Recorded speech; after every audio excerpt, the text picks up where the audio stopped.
तौहीन करता है, कुरान के खिलाफ बात करता है, मोहम्मद सल्लल्लाहु अलैहि वसल्लम के खिलाफ बात करता है, अगर अनजाने में करता है, नीयत उसकी अच्छी है तो कोई उसको गुनाह नहीं।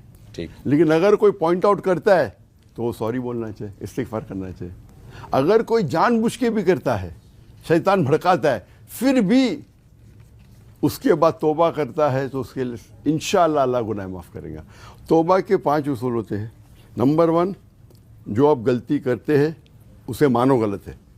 नंबर 2, उसे इमीडिएटली रोको। अच्छा। नंबर 3, फिर से मत दोहराओ। नंबर 4, तौबा करो। और अगर उसको अंडू कर सके, मिसाल किसका पैसा आपने चोरी किए तो वापस दे दीजिए। अगर मैंने गलती से कुछ बोल दिया तो मैं आके माफ़ मांगूंगा, तो अंडू करना। राइट। या मैंने कुछ लिख दिया तो मैं अब वो लिखना बंद कर दूं?